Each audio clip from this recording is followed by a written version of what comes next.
Oi, povo! Hoje estamos aqui em mais um Mesa de Uma para Todas para falar sobre a seleção brasileira feminina que está aí em data FIFA, fazendo jogos amistosos, já se preparando para a Copa do Mundo. Então a gente vai falar como foi o jogo contra a Costa Rica, que o Brasil goleou, quais as expectativas para o jogo contra a Venezuela, que vai acontecer amanhã, e vamos falar um pouquinho sobre Copa Rio.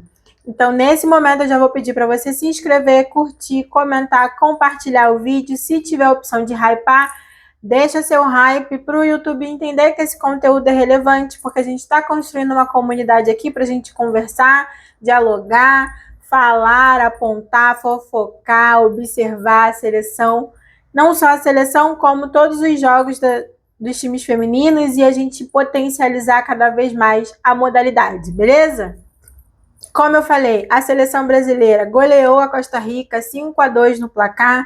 Foi um placar construído majoritariamente no primeiro tempo, com uma certa facilidade, um placar elástico.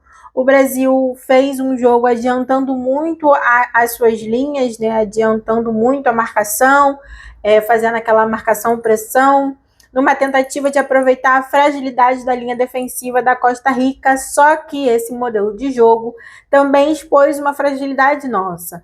O Brasil teve muita dificuldade de se recompor defensivamente, sofreu um pouco com isso, gerou jogadas de perigo completamente desnecessárias nesse modelo de jogo. Talvez seja um modelo de jogo que o Arthur precise trabalhar um pouco mais com as meninas, porque realmente mostrou uma fragilidade, e diante de seleções europeias, por exemplo, que tem um refino técnico para finalização, por exemplo, talvez não seja um risco que valha a pena correr. Então esse fica o meu ponto de observação aí para esse jogo do Brasil. Foi um jogo bom, consistente, porém que tem aí suas fragilidades, e aí mediante grandes seleções que vamos enfrentar, é sempre bom ter esse ponto de alerta, esse ponto de atenção, porque dá tempo da gente melhorar. O Brasil foi a campo com uma escalação que não surpreendeu. Talvez a grande surpresa tenha sido a utilização da jovem goleira Thaís Lima, de só 17 anos. No todo, né, tiveram 2 erros que talvez vocês já tenham visto repercutir. No todo, foi uma atuação consistente, boa para uma estreante, principalmente de 17 anos. O primeiro erro me diz muito mais sobre maturidade do que um erro técnico dela. Ela mostrou muita facilidade da saída com a bola nos pés, que é o modelo de jogo hoje que o mundo pede. Ela teve muita facilidade com isso, na construção ali inicial das jogadas, de sair com a bola nos pés, segurança, principalmente no primeiro tempo. No segundo tempo que veio aí a ingenuidade da menina de 17 anos de não entender qual é o momento de sair com a bola nos pés e qual é o momento de fazer o jogo feio. Dá um chutão para frente, vai embora, sabe? E se livra do perigo ali na sua área. A Tintila, que não é boba nem nada, aproveitou essa bobeira da Thaís, abriu o placar para Costa Rica, e o segundo gol, que é um segundo erro, né? O segundo gol da Costa Rica, que é em cima de um segundo erro da seleção brasileira, eu vejo muito mais como um erro coletivo do que como um erro propriamente dito só da Thaís. A atleta ela já tinha tido um erro, então já estava emocionalmente abalada. Obviamente que o profissional tem que seguir mediante erros, mas por ser jovem, talvez faltou um pouco de empatia mesmo da linha defensiva, que é mais cascuda, que é mais habituada a atuar pela seleção. A Thaís, lembrando, ela é reserva, então faltou um pouco dessa maturidade e sensibilidade coletiva mesmo, de não recuar uma bola para a goleira numa, como é que eu posso dizer? Numa área de fogo mesmo, sabe? De jogar a menina no fogo cruzado. Faltou isso, então a Tintila, mais uma vez, nessa bobeira, sabendo que a goleira já estava fragilizada diante do erro, aproveitou, fez o segundo gol da Costa Rica, e só aí que o Brasil acordou, porque o Brasil voltou para o segundo tempo completamente desligado. Talvez pela facilidade que foi o primeiro tempo, principalmente na construção do placar, foi para o vestiário com 3-0, e aí voltou desligado. Só que o esquema de jogo que o Arthur Elias adotou, de pressão alta, de marcar, de potencializar, não deixa, não permite que se desligue. É ligado o tempo inteiro, porque você fica exposto. E aí o Brasil, quando tomou 2 gols, acordou, reagiu, e aí sim voltou a dar o tom, voltou a dominar o jogo e não deixar a Costa Rica gostar tanto da partida assim. No meio-campo, o destaque vai ser a Duda Sampaio, que era meio-campo ali de ofício. O Arthur foi com uma linha 4, foi com um esquema 4-3-3, alternando um pouco isso, mas eu sinto falta ainda de um 5, sabe? Eu gosto do jogador que tem as características do cincão, volantão, que briga nas jogadas, que é combativo, que tem ali esse refino na construção, na saída de bola. Eu sinto muita falta disso na seleção brasileira feminina. Mas, num todo, a Duda Sampaio deu conta do recado. A Tintila, se eu não me engano, deu uma entrevista falando como foi difícil passar por ela, como a construção das jogadas sempre foram interceptadas pela Duda, a dificuldade que ela gerou para Costa Rica.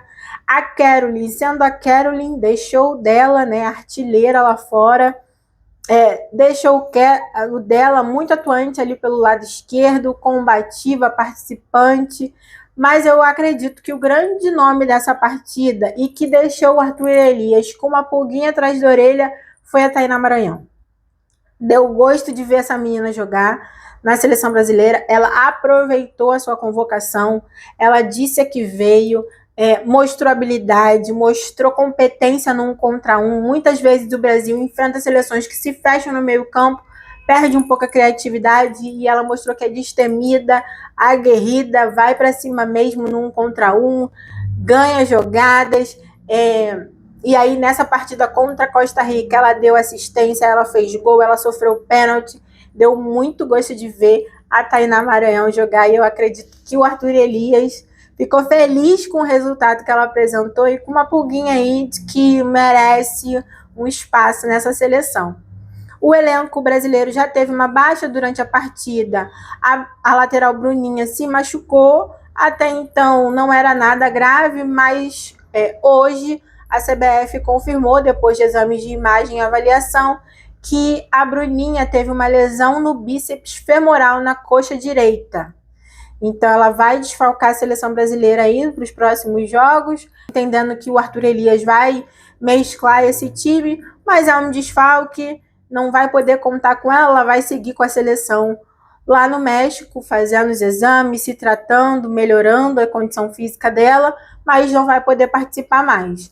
A expectativa, contudo, é que o Arthur Elias modifique o time. Não acredito que vá ser 100% o primeiro time, até porque ele já falou que pretende usar as 26 atletas convocadas nessa data FIFA, então eu acho que vai ser um time intermediário, porque o México é tido como o time mais difícil, né? A liga que vem crescendo ali.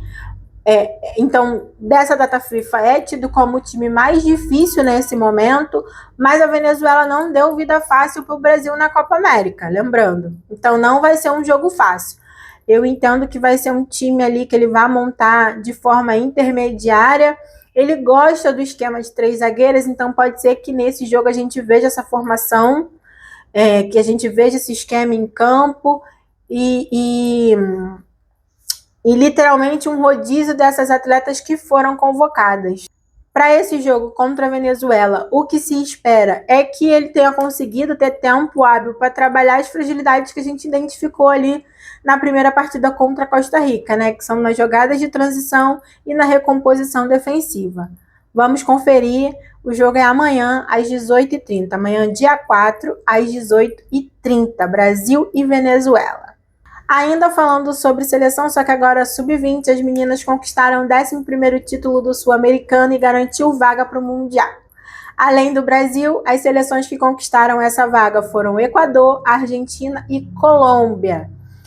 O Mundial vai ser disputado na Polônia em setembro. Esse é o primeiro título da Camila Orlando à frente das meninas da categoria sub-20, que conseguiu aí em pouco tempo mostrar um grupo coeso, consistente, obediente taticamente e com ótimo aproveitamento na competição. O Brasil terminou o Sul-Americano com 9 partidas, 26 gols marcados, 6 sofridos, 1 derrota e 1 empate. Foi excelente. Nós estamos na data FIFA, não tem Campeonato Brasileiro nesse momento, o Campeonato Brasileiro só volta no dia 13, mas a gente tem Copa Rio. Então, para você que é do Rio de Janeiro, esse momento é nosso. A competição continua, Flamengo e Fluminense seguem líderes da competição. Na manhã de sábado, o Fluminense enfrentou o Vasco, venceu por 1-0. O Fluminense foi muito mais consistente, muito mais efetivo na construção das jogadas, muito mais atuante dentro da área do Vasco. Em contrapartida, o Clube Cruz Maltino teve muita dificuldade defensiva, de construção das jogadas. Foi o oposto do Fluminense, né? No segundo tempo até conseguiu alinhar a marcação, acertar a marcação do Fluminense, construir algumas jogadas, mas não teve efetividade para converter o placar. Finalizou assim 1-0 para o Fluminense. A próxima rodada acontece na quinta-feira, dia 5 de março, às 15 horas. O Botafogo recebe o Flamengo, o clássico que também vai acontecer lá na terceira rodada do Brasileirão, no dia 13 de março. Botafogo e Flamengo às 15 horas. E o Fluminense recebe o Reipe no mesmo dia e horário. É isso, espero que vocês tenham gostado do vídeo de hoje. Se você chegou até aqui, eu vou pedir para você se inscrever, curtir, comentar, deixar aqui nos comentários o que você viu, o que você espera da seleção brasileira, por exemplo. Me conta aqui nos comentários e se tiver a opção de hypar, deixa o seu hype para o YouTube entender que o futebol feminino é relevante, que cada vez mais pessoas devem acessar ele. Beleza? Um beijo e até o próximo vídeo.